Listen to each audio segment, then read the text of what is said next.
आज हम Bhagavad Gita chapter 16 the divine and the demonic natures के श्लोक 1 2 3 के जो क्लब किया हुआ श्लोक था उसके जो एक्सप्लेनेशंस थे वो पढ़ेंगे।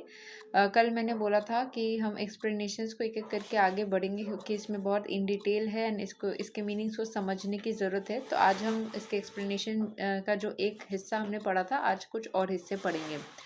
सो यहाँ पे बताया जा रहा है in the beginning of the 15th chapter, जो 15 चैप्टर हमने पढ़ा था उसके स्टार्टिंग में बोला गया था बैनियन ट्री के बारे में, जिसके अंदर वो रूट्स जो थे वो एंटेंगलमेंट्स थे, जो एक्चुअल में जो जड़ होते हैं वही एंटेंगलमेंट्स में ही हम जुड़े रहते हैं। जो उसका लीव्स है वो मुक्ति को दिखाता है कि हमें मुक्त हो जाना चाहिए, लीव्स के जैसा रहना चाहिए।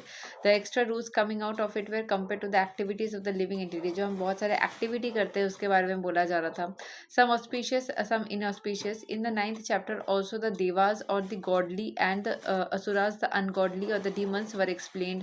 कुछ हम देव और असुर के बारे में भी जाने थे. Now, according to the Vedic rites, activities in the mode of goodness are considered auspicious for progress on the path of liberation, and such activities are known as Daivi Prakriti, transcendental by nature.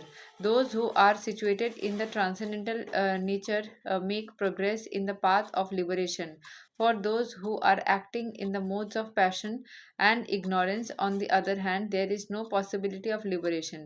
Either they have to remain in this material world as human beings, or they will descend among the species of animals or even lower life forms. तो यहाँ पे जो लोग spiritual होते हैं, दैवी प्रकृति के वो होते हैं, और जो ट्रांसेंडेंटल नेचर के होते हैं वो प्रोग्रेस करते हैं लाइफ में मुक्ति के प्रति, और जो नहीं होते हैं, जो मोड्स ऑफ पैशन में या इग्नोरेंस में रहते हैं, या तो वो और भी ज़्यादा इस दुनिया में ही बार बार ह्यूमन के फॉर्म में रहते रहेंगे, या फिर वो एनिमल्स या इवन लोअर लाइफ फॉर्म्स में भी जा सकते हैं।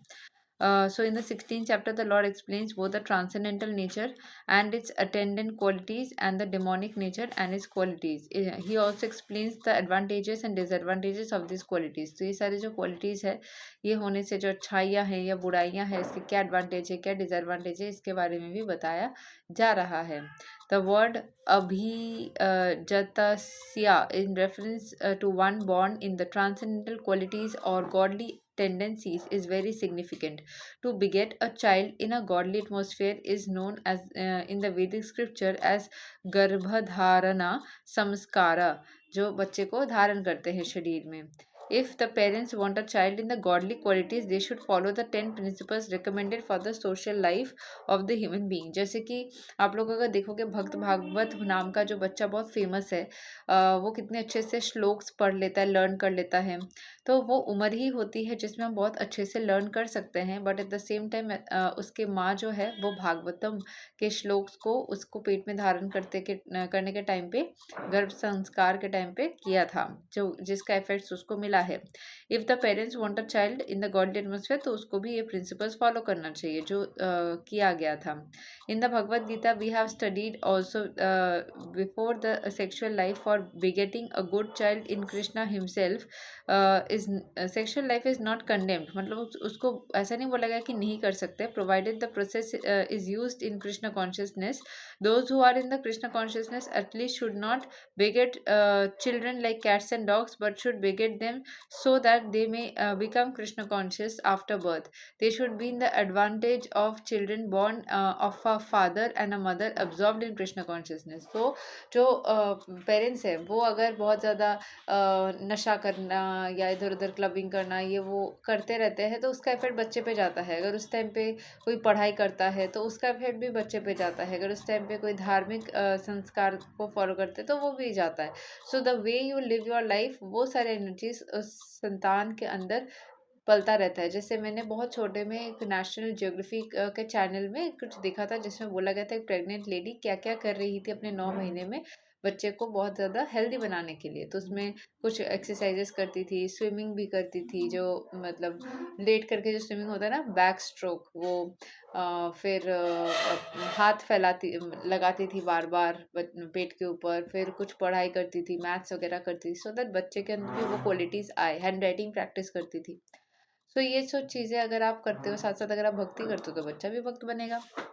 और एक पार्ट को पढ़ते, the social institution known as varnashrama dharma, the institution dividing society into 4 divisions of social life and 4 occupational divisions or castes is not meant to divide the human society according to birth. The such divisions are in terms of educational qualifications.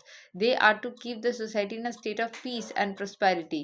The qualities mentioned herein are explainable as transcendental qualities meant for making a person progress in spiritual understanding so that he can get liberated from the material world. तो ये जो वर्णाश्रम system हुआ है वो ऐसा नहीं कि आप जन्म से ही उस पर्टिकुलर धर्म के हो गए, ऐसा कुछ नहीं है।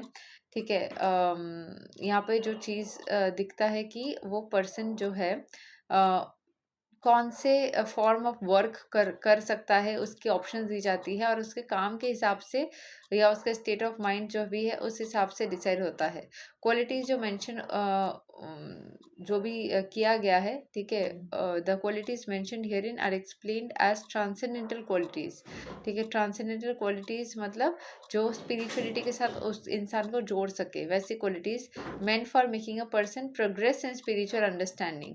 ठीक है, स्पिरिचुअल अंडरस्टैंडिंग में प्रोग्रेस करने के लिए, so that he can get liberated from the material world. तो मटेरियल वर्ल्ड से निकलने के लिए रास्ता बताने के लिए ये सारे डिविजन्स की गई है कि आप ये पर्टिकुलर काम करो, आप ये पर्टिकुलर काम करो और साथ ही साथ भक्ति भी करो।